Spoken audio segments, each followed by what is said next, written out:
Ассаламу алейкум, урматтуу Ала Бука Аксы Чаткал райондорубуздун тургундары. Ала Бука районунда, Ала Бука районунун центринде ушул сиздер көрүп турган үй сатыкка коюлду. Урматтуу туугандар, бул үйдүн жеринин аянты 10 сотук. Бул үй 2 кабаттан турат, бул болсо атайын коноктор үчүн курулган үй. Азыр мен сиздерге ушул үйдү колдон келишинче толугу менен тааныштырып чыгайын. Анан видеонун аягында үйдүн басын жана ушул үйгө келүүчү даректи түшүндүрүп берейин, урматтуу туугандар. Мынакей үйдүн негизги дарбазасы. Бул жагында гараж бар, урматтуу туугандар. Гаражды ичинен тартып көрсөтөм. Бул жаңак, урматтуу туугандар, жакшы сорттон жаңак дейт. Жакшы түшүм берет экен. Сорту да жакшы дейт. Бул жерде прожектор бар, үйдүн алдында ар дайым жарык болот экен. Эми бул жагында дагы бир эшиги бар. Бул атайын малдар кирүүчү, мал кирүүчү эшиги. Негизги дарбазасы ушул жерден киресиздер. Азыр мен сиздерге кирип толугу менен тааныштырып берем. Мынакей, урматтуу туугандар, үйдүн асты. Бул негизги үй болсо, бул атайын коноктор үчүн даярдалган үй. Мынакей. Мен сиздерге биринчи ушул коноктор үчүн даярдалган үйдү биринчи тааныштырайын, анан негизги үйдү көрсөтүп берем. Ана бисмилля деп баштай берели. Бул, урматтуу туугандар, атайын ушул конокторго тамак аш даярдоочу кухнясы. Бул жакта ушул тамак аштарды даярдап конокторго узатасыздар. Азыр экинчи этажга чыгып, коноктордун үйлөрүн, отуруучу жерлерин көрсөтүп берейин. Мынакей. Бул бөлмөгө, урматтуу туугандар, 30 киши кеңирип атат дейт. Бул үйдө көптөн бери эч ким жашабагандыктан бир аз ремонтко муктаж.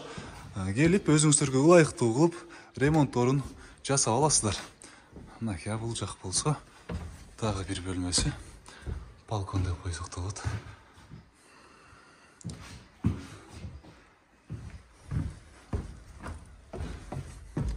Мынакей, бул жагында болсо атайын месталарды даярдап, жаратылышка суктанып, чай, кофе ичип отуруучу атайын сонун место экен. Эми улантайлы.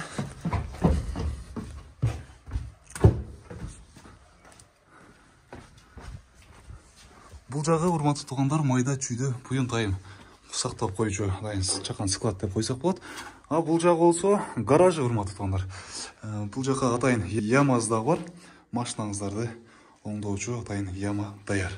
Бул жака машинаңыздарды киргизип, бузулуп калса оңдоочу ямасы дагы бар экен. Так, эми дагы улантайлы. Бул жагы да, урматтуу туугандар, склад деп койсок болот. Бул жака дагы буюнтайым сактайсыздар. Дагы баса белгилеп айтып кетчү нерсе, урматтуу туугандар, бул жерге дыйканчылык кылам десеңиздер дагы аябай сонун ушундай малиналар эгилген. Бул малинадан жылына 50 миңдей киреше тапчу экен. Малиналар көрүп турганыңыздардай чакан эле. Бул огородду полный малина кылсаңыздар 300 миңден ашык киреше жылына көрсөңүздөр болот экен, урматтуу туугандар. Малинанын өзүнөн эле. Так. Бул жак очок гана, 3 очок. Азыр ушул айткандай, башында айткандай, үйдө көптөн бери эч ким жашабайт, ошон үчүн бияка отундар жыйылып кеткен. Негизи бул жерде бир очок, бул жагында да бир очок бар. Эми бул жагы болсо дандыр, урматтуу туугандар. Бул жагында дагы чакан 2 очок бар.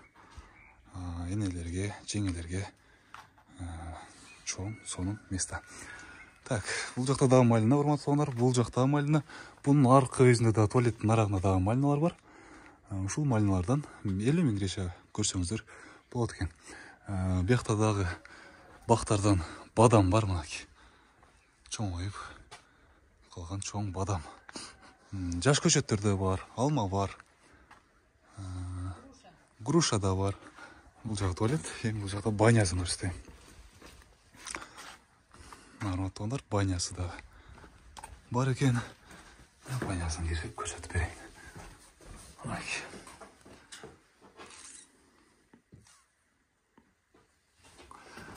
ошол урматтуу туугандар, өзүңүздүн ылайыктап жакшылап ремонтторун келиштирип жасап аласыздар.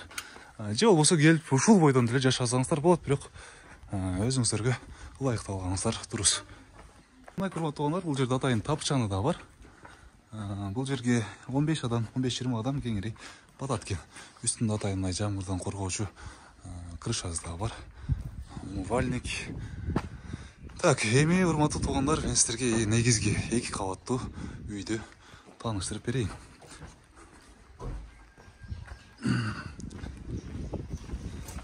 Аба, бисмилlah. Кирели, ичкериге. Анак, үйдүн киребес жери. Бул жактан 2-чи кабатка чыгасыз, көтөрүлөсүздөр. Бул жак болсо верендасы. Веренда ушундай. Бул жагында, урматтуу туугандар, атайын жер төлөө бар, жагындай салат, варенье, ушундай сыяктууларды сактап коюучу жер төлөөсү да бар. Бул жагында, урматтуу туугандар, айтпай калыппыз, бул жагында раздевалкасы бар, ушундай необычный жасалган. Бул жака кийим-кече, бут кийимдерди сактап коюучу сонун местасы дагы. Бул жер коридор.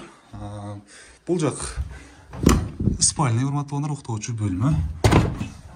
Бул жак болсо зал. Бул жагында дагы кухня бар.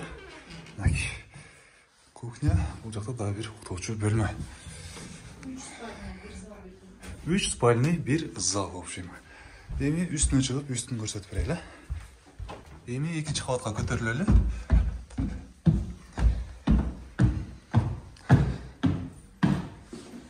Мынакей урматтуу туугандар. Бул жактан атайын эшикте көрүүчү панорамный вид деп да койсок болот. Бул азыр тилекке каршы жабык экен. Жагында урматтуугандар, бир уктоочу бөлмө. Ушунун эле маңдайына дагы бир бөлмө. Бул жакта азыр үйдүн ээси, оокаттары ушул жакта турат. Ошондуктан көңүл бурбайсыздар. Мына урматтуу туугандар, жана атканага атайын мал кирүүчү эшикти көрсөткөнбүз.